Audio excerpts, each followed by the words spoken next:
Hello and welcome to the Deep Dive Perspective. Donald Trump thought he could destroy the Islamic government in Iran by simply taking out their leadership. He's tried it twice, and of course, he's been successful to some degree. But can that be an effective strategy? Can you actually turn an entire governance system by simply taking out leaders by your illegal assassination and murder? We're going to assess this and far more about the domestic realities of the Islamic Republic today, which is in the midst of a war which is inflicted on it by the Anglo-Zionist Empire, a war that is illegal, a war that is absolutely unjustified, in my opinion. I'll put my cards out on the table. But to navigate us in a more detailed and nuanced way is Professor Foad Izadi, a real knowledgeable individual of Iranian politics and geopolitics indeed, and who is, of course, centered in the University of Tehran. Welcome to the show, Professor Izadi. Thank you. Thank you for having me. You're very welcome. And first of all, give us your on-the-ground assessment at the moment, because we've all been hit by the news that Sayyid Ali Khamenei and many of the Iranian establishment were indeed murdered, assassinated yesterday. And what impact is that having in Iran at the moment? We had millions of people in all cities in Iran coming to the streets, mourning. This reminded us about what happened after the demise of Imam Khomeini, and also after the assassination of General Qasem Soleimani. There are going to be other mourning processions later on. In some cities, people came out while they could hear the sounds of bombings. This is the nature of the culture of resistance here. People hear the sounds and they continue to be present, because the type of connection Iranian people have is very different from a sort of a regular government. The Iranian government, being an Islamic government, serves a spiritual connection. It has a spiritual position in the minds of millions of Iranians.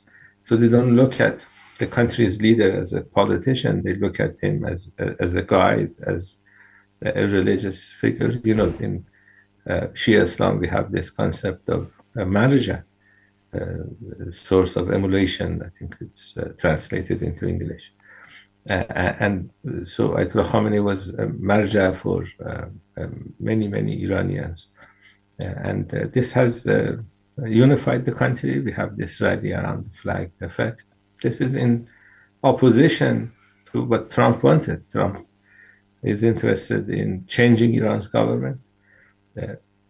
He calls it regime change. He's the head of a regime, and he's going to change, especially after attacking Iran in this manner. Yesterday was the first day of the end of his presidency. He's going to be impeached because his policies against Iran are going to backfire. He thinks that he will win the elections, midterm elections, but this is going to be a loss given the fact that he's going to fail in Iran. So this was the mood today, and although people are upset, they are also angry, and they are expecting the Iranian government to revenge, not only the death, the assassination of the country's leader. Yesterday, we lost over 140 little girls in the city of Minab. And an American-Israeli missile hit their school. So we are basically dealing with the Epstein Class. The Epstein Class likes to rape American girls and likes to bomb and kill Iranian girls. So the country is going through a difficult time, given the fact that the other side are the worst creatures that humanity has seen in many, many centuries. In a way, what Ayatollah Khomeini said and did in terms of establishing the Islamic Revolution, which was then continued very faithfully, I think, by Sayyid Ali Khamenei, and he's been very much a unifying factor amongst the different viewpoints in politics in Iran, which is something, again, in itself, which is something where the Western public has been mizzled on, because they try to paint Iran as some sort of theocratic dictatorship, medieval in its makeup and unsophisticated. Whereas all of the realities about the Islamic Republic of Iran that anybody with any knowledge, genuine knowledge, understands, is that it's exactly the opposite of this. And you talked about the Epstein Class, and you've talked about the Epstein regime as well, in a subtle way there, that we're up against two very fundamentally different moral and ethical establishments, really, and whether the Epstein Class has any morality or not is now, of course, clearly laid bare, that they don't seem to have anything.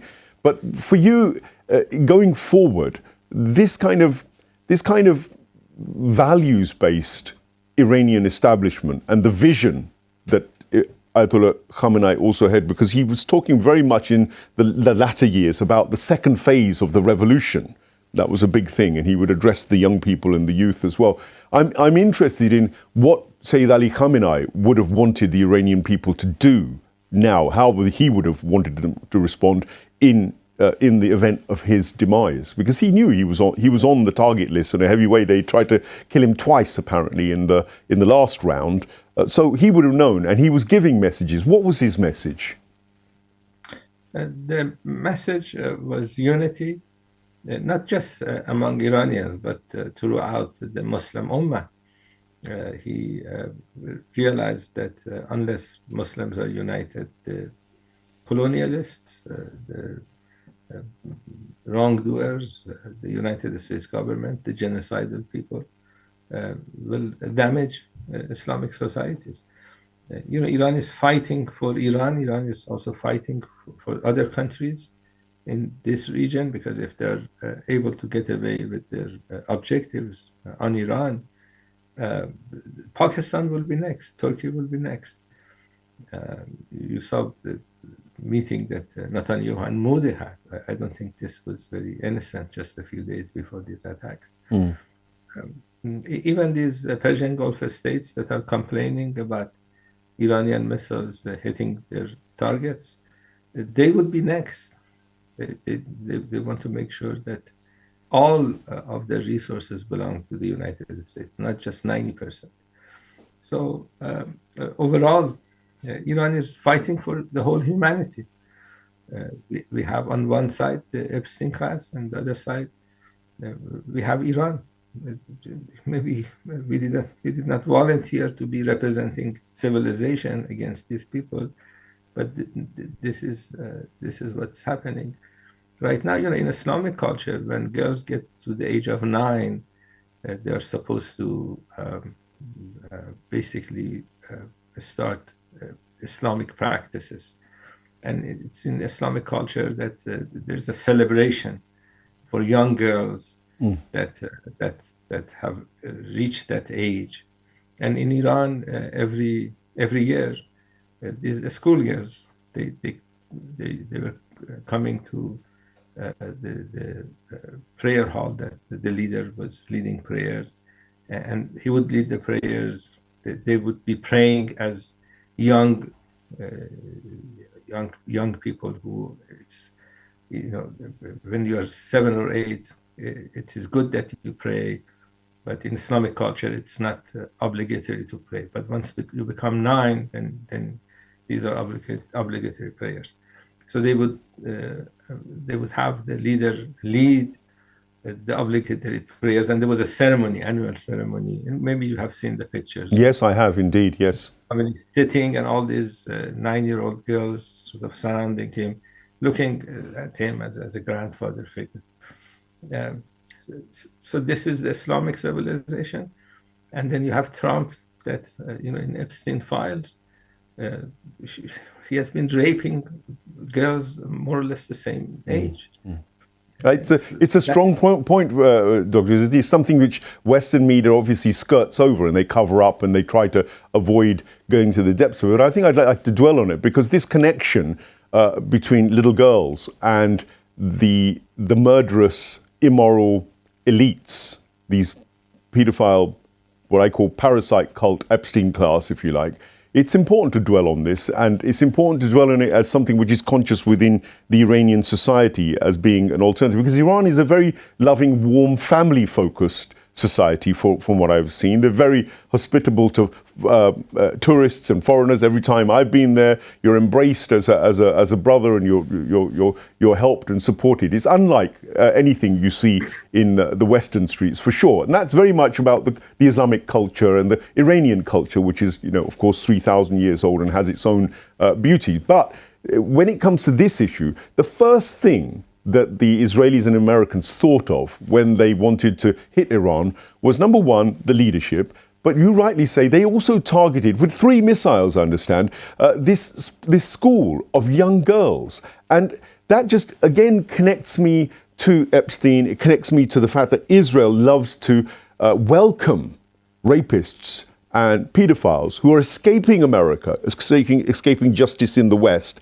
And it's Israel that embraces and brings them in and nurtures them. Now, these people are the kind of people sitting on the button for nuclear weapons that they have, 90, which are unregulated. And they're the ones who are also dictating that Iranian children, Iranian girls, have to be murdered. I mean, what does that say about the mindset of these people? How do you view them as an Iranian? What does it make you feel about Western civilization when it's manifested in these elites in this way? The Israelis and Americans are implementing Dahiya Doctrine. You can look up, there's a Wikipedia entry for it. Yes, I've come across that, yes. It means you inflict huge pain to ordinary citizens, kill as many civilians as you can, hit as many civilian infrastructure as you can to get to some political point that you want to get to. This is what they did in Gaza. They targeted every single school in Gaza. They targeted hospitals. This is what they are doing in Iran now. They're targeting hospitals. They're targeting schools. They basically want to have Tehran look like Gaza if they can. They're not going to be able to do that. But this is what they like. And this is why Trump is saying that this is going to be a continuous effort.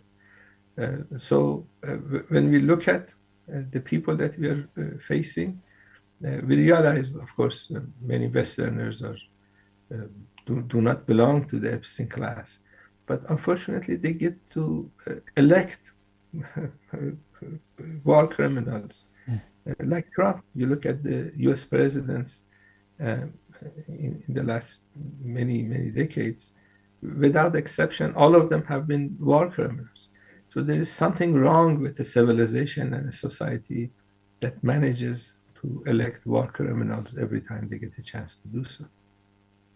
And what have you witnessed? I mean, in the last couple of days since this attack has come, we've seen, smoke going up and kind of vague scenes of attacks. What sort of places have the Israeli and Americans targeted other than schools and these children and the leadership units? What do they seem to be doing? Because I've heard there are more waves of attack that have just happened. And even, I think, Mr. Ahmadinejad's family, I've just gathered, has also been wiped out. So they're literally killing entire families, not just individuals or targeting military or political figures, are they? No, they're hitting a lot of places. There are 2 aims. One, they have an unfinished business. In January, they wanted to do a color revolution in Iran. We had Mossad agents in the streets. This is not an Iranian professor saying it. This is Mike Pompeo, the former head of CIA, the former Secretary of State, sending New Year greetings to these people, to what he calls Mossad agents. And they failed. And the reason they failed was because millions of Iranians showed up to the streets and opposed this type of behavior. Pahlavi was ruling Iran 47 years ago. And people remember who he was. Not everybody was around at that time, but most people in Iran know that he was a fascist. They know his father was a fascist. They know his son is a fascist. Pahlavi visited Israel, occupied Palestine 2 times in the middle of the genocide. They stole $20 billion when they fled Iran. This is 1979 Washington Post report. When they were talking about Shah fleeing Iran, the estimate they had in terms of how much money he stole was 20 billion. He and his family, $20 billion. And the son has been living off that money for the last 47 years. He had never had a job, not even a single day. So people know that. People, the average IQ in Iran is no less than the international average IQ. They know who Trump is. They know who Netanyahu is. They know who Pahlavi is. They have managed to have a tiny, tiny minority of followers in Iran. I don't want to say less than 1% because it would be too much. And they have these propaganda outlets based in London, based in Washington, that are beaming American and Israeli propaganda into Iran. And they're going to fail, especially now. We have this rally around the flag effect that we experienced in June, plus the country's leader has been assassinated. So this has created a huge outrage throughout the country. They're going to fail. They're not going to succeed. They're doing their best. So the two objectives they have is they're hitting government buildings, police stations, and they're asking the Pahlavi people to take over these places because, last time they managed to, we lost about 3,000 people.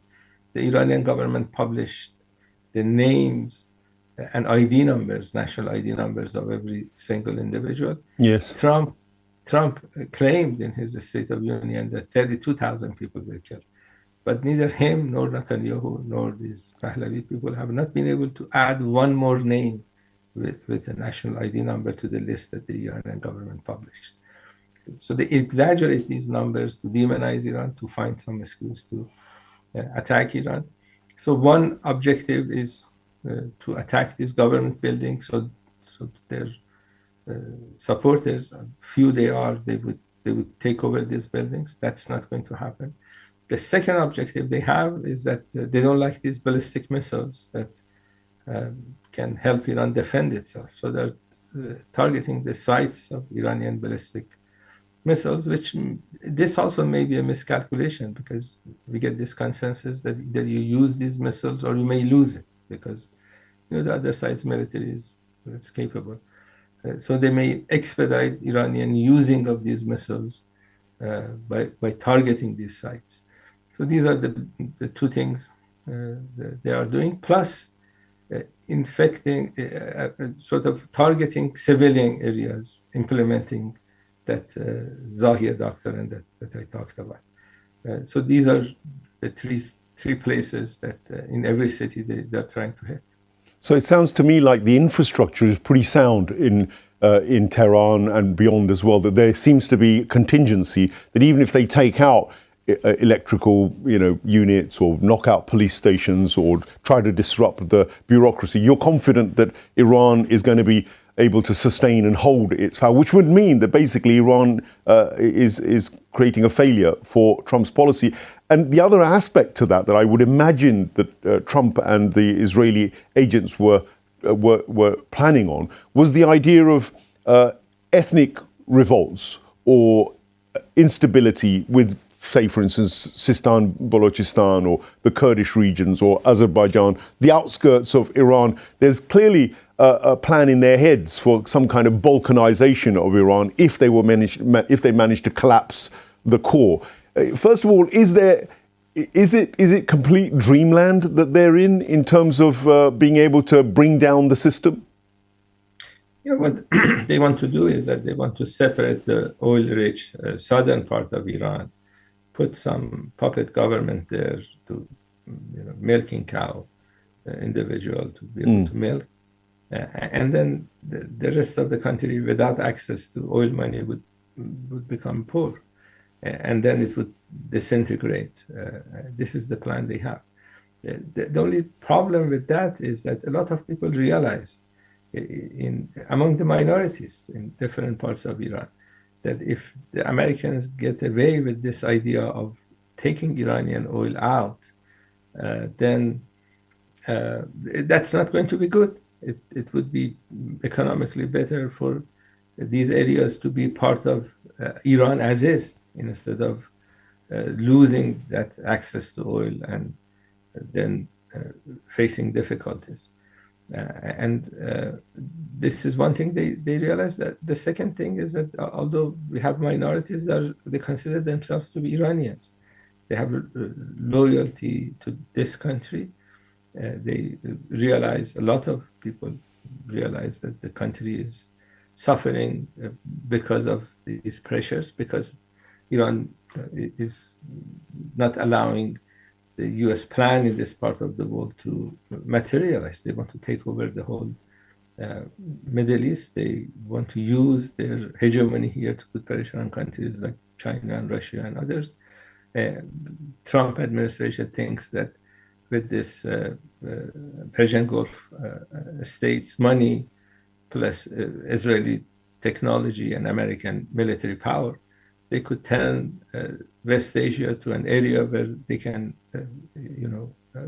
solve some of these problems the U.S. has with its economy, with its deficit. So it's actually bigger than Iran. It's bigger than Iran. It's a plan for the whole region. And if they manage to do that, then you're not going to just Iran facing difficulties, but other countries, including these Persian Gulf countries. The hope is that they understand that. In the last couple of days, I've been complaining about the Iranian missiles. The Iranians are hitting American targets and some Israeli targets. In UAE, for example, we got a good number of Israeli defense-related companies stationed in cities like Dubai. Iran managed to hit the CIA station headquarters in UAE. So these are legitimate targets that Iran is hitting. They're not trying to hit these countries. They're trying to hit Americans and Israelis that are based in these countries. Yeah, revenge is a dish best served cold, they say. Of course, the ordinary man on the street will see that Haji Qasim Soleimani was assassinated. There's rumors, of course, in some circles that even Ayatollah Raisi might have been taken out by these kind of same characters. Clearly now with Sayyid Ali Khamenei, a very pious and humble and erudite and subtle, creative man has been taken out, along with many of the stoic leaders of the military, etc., and the defense corps. So given this happened, I mean, of course, on the ground, one of the gut reactions is people don't want revenge, sort of a cold dish. They want it warm. And what they'd like to see is probably Donald Trump and Netanyahu and all of their, leaders taken out. But is that the Iranian way? Is that, or is strategic patience and gradual vengeance for this death the way? We have a reformist government in the Dr. Pezeshkian administration, and the general way of thinking is that exercising restraint, trying to talk to the other side, engaging in diplomacy, yes, all this nice talk, and this is what they have done. Last time, we lost over 1,200 civilians, a good number of military leaders, scientists. And Iran's response was very limited. Iran hit one American base, announced beforehand that they're going to do that, and they mentioned the number of missiles they're going to use. And what did Iran get out of exercising restraint? We got the country's leader assassinated yesterday. So the Iranian leaders are realizing that unless there is a significant cost to Americans, not just Israelis, to Americans, then this type of practices will continue. Iran will have a new leader in a few days. Americans would want to kill him if they think that it's cost-free to attack Iran. So the idea today is to make sure that there is enough cost on the United States to make sure that this is not going to be repeated again. Well, Ayatollah Sharif Madari's put out a fatwa, I think, for jihad. And, non-Muslims would, around the world, who've seen Trump and Netanyahu and the Anglo-Zionist imperialist establishments around the world, genocide thousands of children and thousands of women. Some will say up to 1 million. My figures are coming up to 800,000-900,000. Francesca Albanese, etc., are going that direction. The Lancet report was going that direction. But we're still given, of course, those limited figures. Whatever it is, whether it's 40,000, 60,000 or 1 million, the way and the manner in which those children, women, etc., civilians were genocided was not accidental. It was deliberate. And as you say, it does form part of this kind of Dahiya doctrine. And indeed, they have something called the Hannibal doctrine. So they don't even stop at killing their own citizens when they feel it's advantageous for them. That seems to be a mindset which is now established. There's no rules-based order. There's no international law that they recognize.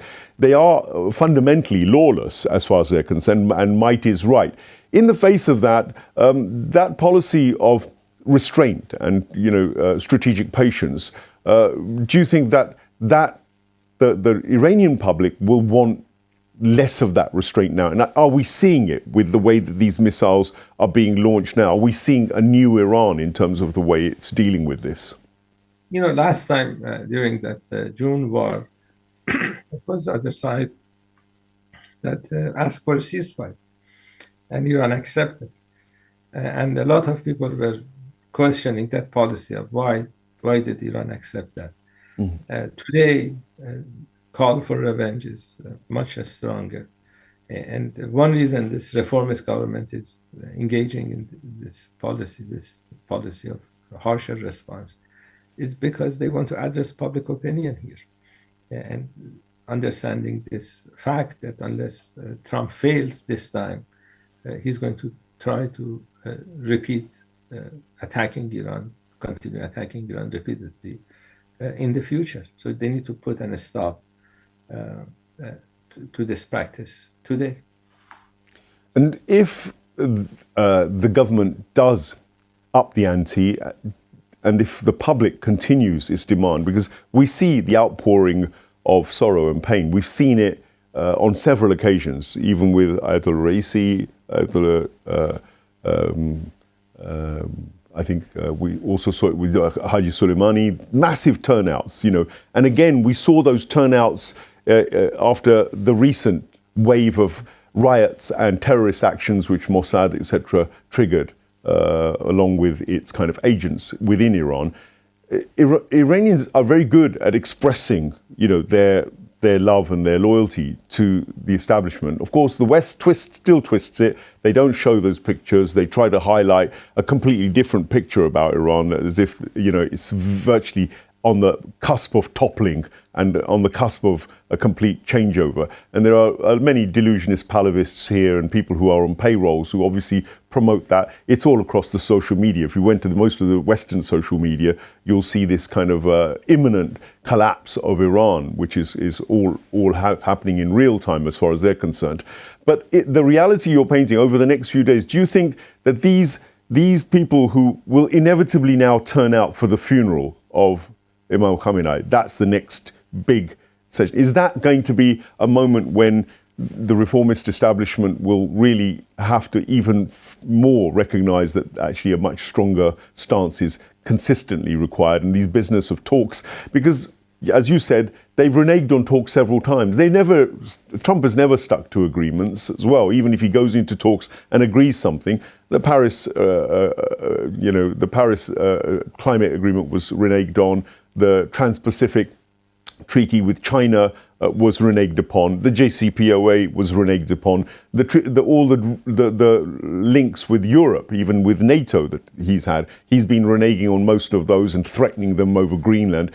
Is the idea of having negotiations and talking with these individuals just a way of also trying to offset war? And has that policy just now totally failed? And is that completely off the table? Iran was attacked 2 times in the middle of negotiations. They were supposed to go to Vienna on Monday. They said technical teams from the United States would go there to go through the details of the nuclear agreement. It was all deception operations. This, as I said, this is what is happening now is the continuation of the riots they orchestrated in January. I think I forgot to mention that we lost over 200 police officers. And Iranian police, they're armed, they're trained. The reason you can kill a police is because he's ordered not to use that arm, and this is what happened. He did not have permission until the last days of riots. Did not have permission to use arms when they were even shot at. And so we lost over 200 police officers. And out of 3,000, 2,400, the other 2,200 ordinary citizens. Pahlavi had asked for general strike, so his people would go to shops, tell them to close the shop. If the shop owner refused, they would kill him because they're fascists. And this is what Iran experienced in January. Today we are losing, I think, hundreds of civilians on a daily basis. Yesterday, 201. This was the numbers that the Red Crescent published. And they attacked the Red Crescent building after publishing that number. And today, probably the same amount, maybe more. We don't know how many more days they're planning to attack Iran in this manner. So we are losing a lot of people, either through color revolution schemes or through direct military attacks. And yes, people are getting tired of this idea of we can talk to the other side and reach some level of diplomatic solution. I don't think anybody in Iran is entertaining that idea, not anymore.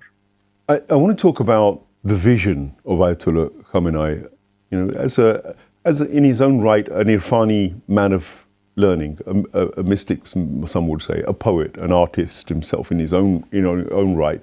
These are aspects of Ayatollah Khamenei which are very rarely talked about or understood, that he was a man of letters and that he was also so committed to social welfare, because his own life, from what I've read, he sacrificed his studies in Qom, in the seminaries, etc., at one stage to go and serve his ill parents. So he had to go back and disrupt his entire development as a marja or whatever, or as an ayatollah, and he did that. So, to me, that's an amazing testimony to the kind of leadership that we're looking for, because it's not people who are stuck away in seminaries and divorced from reality and just in their books. It's not the person who's like a Machiavellian politician, the kind that the West is used to and sanctions and exonerates and actually elects constantly.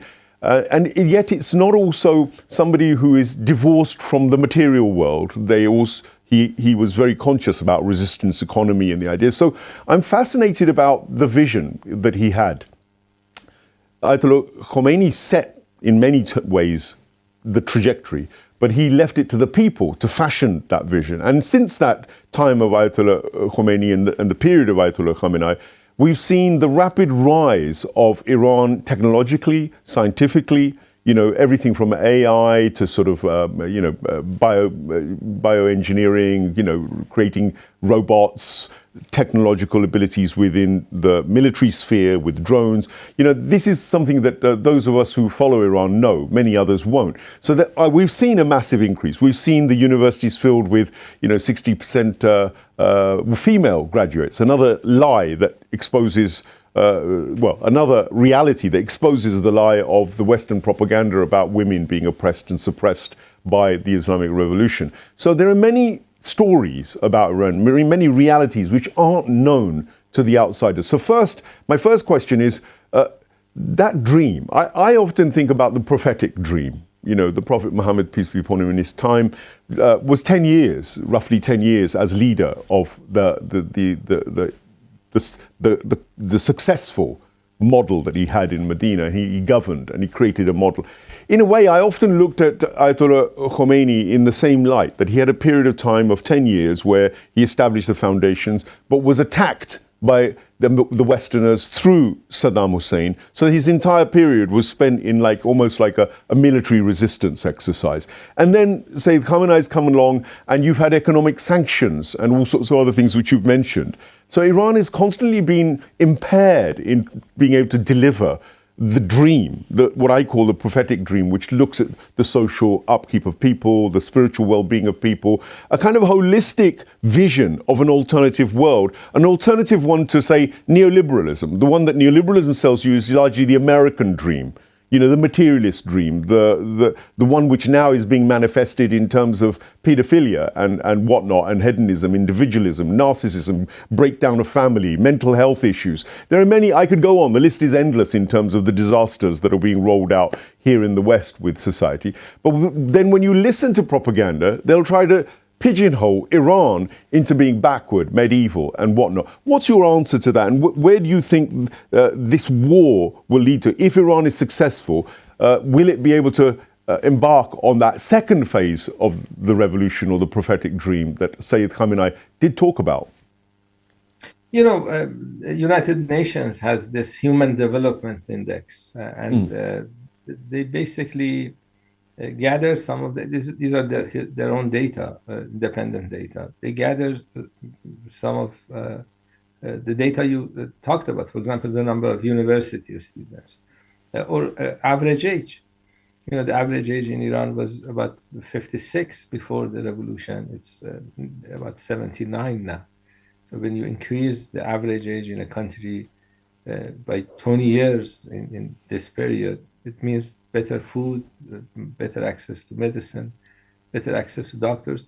You know, Iran used to import doctors from the Indian subcontinent, other places, Philippines, because Iran didn't have enough doctors. And even with that importation, Iran had difficulty having enough doctors before the revolution. So there are a lot of advances that have taken place. In terms of, this is Human Development Index, HDI, growth. Iran was either number 1 or number 2 in the world. Iran was competing with South Korea in terms of, you know, growth means where you were before and where you are now. The nominal figures, the European countries, they do well on HDI indexes. Sure. But a country like Iran, you know, the speed of recovery from the Shah's period is quite extensive. This is due to two facts. One, the Islamic Revolution wanted to practice Islam, and in Islam, the lower segments of society have a right. The word Imam Khomeini used was mustazafin, the downtrodden or the weaker segments of society, in comparison to what you have in Western civilization generally. Social Darwinism, the weaker segments of society generally are ignored for the most part. So this was one reason that you had this advance in terms of roads, in terms of access to medicine, in terms of people's health and education. You know, more than half of Iranians were illiterate before the Islamic Revolution. The literacy rate now is almost 100%. So these are a number of students increased many folds. So one reason was because the new government after the revolution wanted to practice Islam. And the second fact was that the people who were running the country came from these lower segments of society. So they wanted to help their own people, basically. And they did. They came from smaller villages. That's why you had extensive roads going to smaller villages, because they realized that damage that the Pahlavi dynasty had done to Iran, but not by basically providing Iran's wealth to Westerners instead of using it for the well-being of the country. And these are the things that a lot of people remember. I had a relative that left Iran before the Islamic Revolution, and he passed away last year. He was from a village near Qom. And so he left Iran before the revolution, and he came back after like 40 years, about 7-8 years ago. And he went back to his village, and he couldn't recognize the village because when he left the village, they had no electricity, no water, no sanitation, no roads. And when he went back, he saw a small town with everything. So this is what the Islamic Republic has done for people. As you said, sometimes in Western media outlets, they want to always talk about the negative aspects. And there are some negative aspects. Everything is not 100%. But ignoring what the Islamic Republic has done for the people in Iran and also internationally. We are fighting the Epstein Class as we speak. Yeah, I mean, I'm picking up this, the honesty of the fact that there are things that haven't been absolutely successful, but that, I mean, we have to put it in context. I don't think, other than Cuba, any nation has been subjected to the level of economic sanctions, starvation, siege, warfare, essentially, modern 21st century starvation, siege warfare. They call it sanctions, but it's economic terrorism, essentially. And the context that you've just said, all these things that Iran has achieved, has been in that framework of sanctions, basically. Yes. When they want to Balkanize Iran, they take that oil-rich section. And we have been telling people that that oil-rich section would look like something like Iraq. Iraq's government, Saddam's government was overthrown 23 years ago. Iraq's population is less than half of Iran's. The size of the country is half of Iran.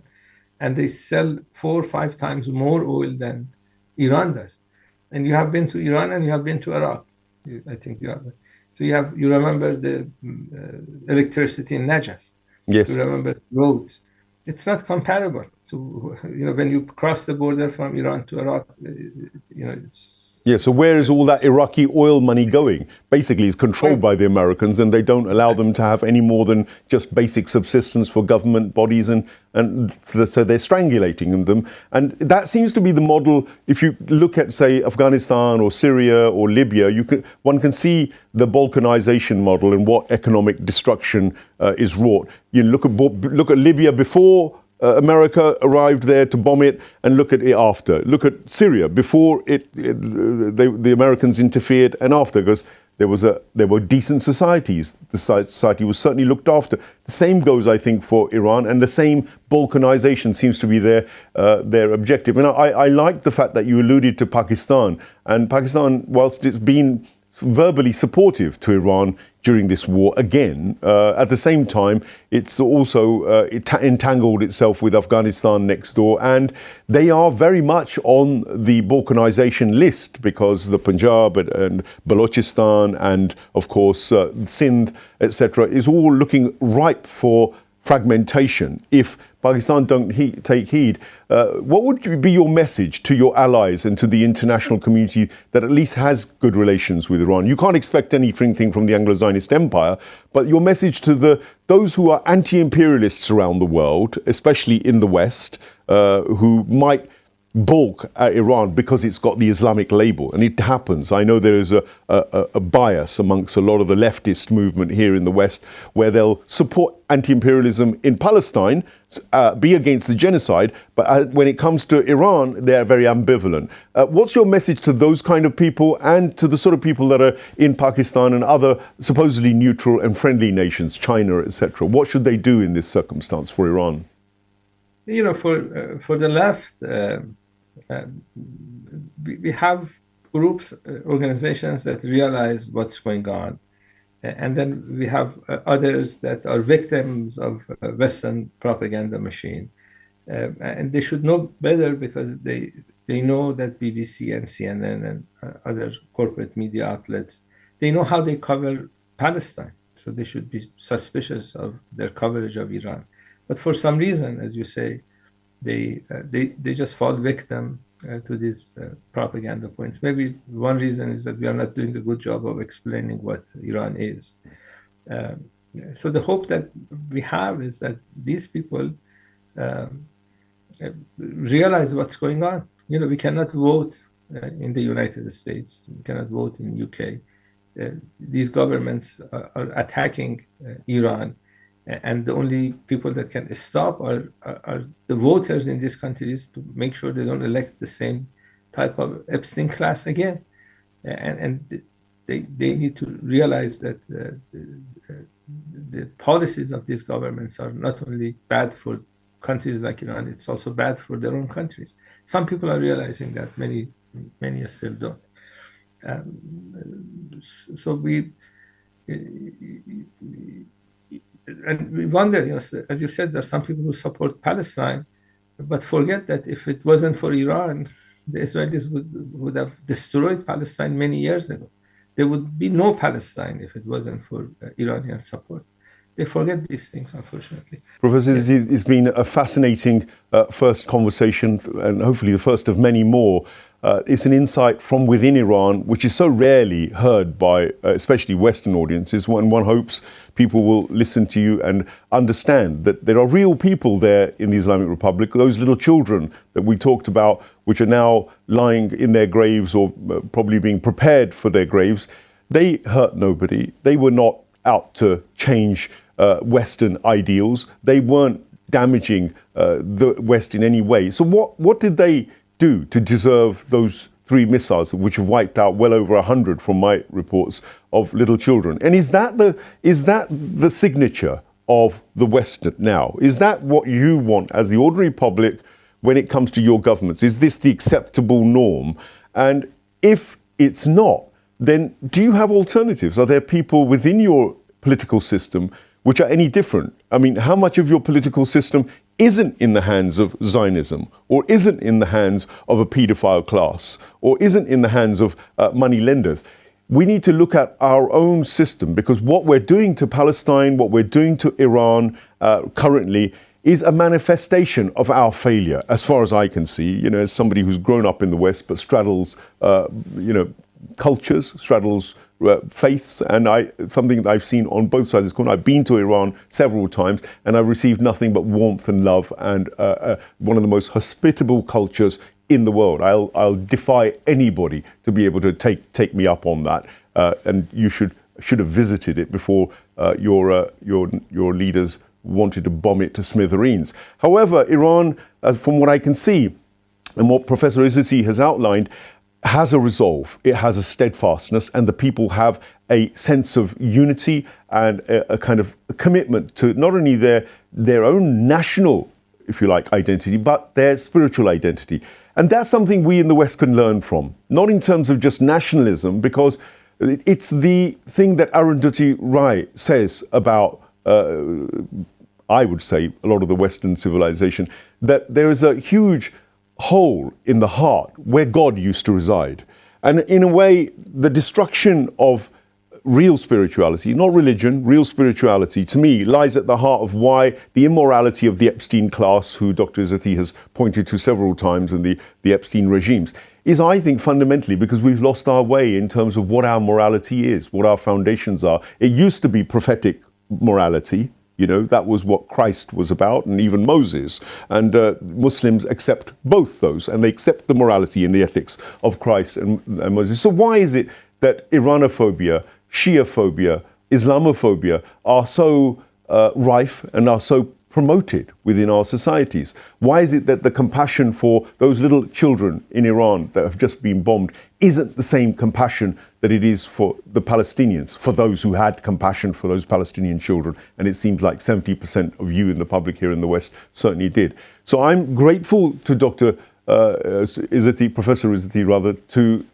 enlighten us about the realities on the ground. But what's more important for me is that this dialogue, this discussion, and this sense of understanding Iran and what its vision and dream is. You know, they've implemented socialist policies by and large. They've raised society, as you've heard. Those statistics and facts and evidence have also been cited by the professor, and you can find them very commonly. So if Iran is the big bad bogeyman that Donald Trump wants us all to believe, if Ayatollah Khomeini and Khamenei were evil men and were, existential threats to America, were they existential threats to the America of the Epstein class, or were they a threat to you as citizens of America and Britain on an ordinary level?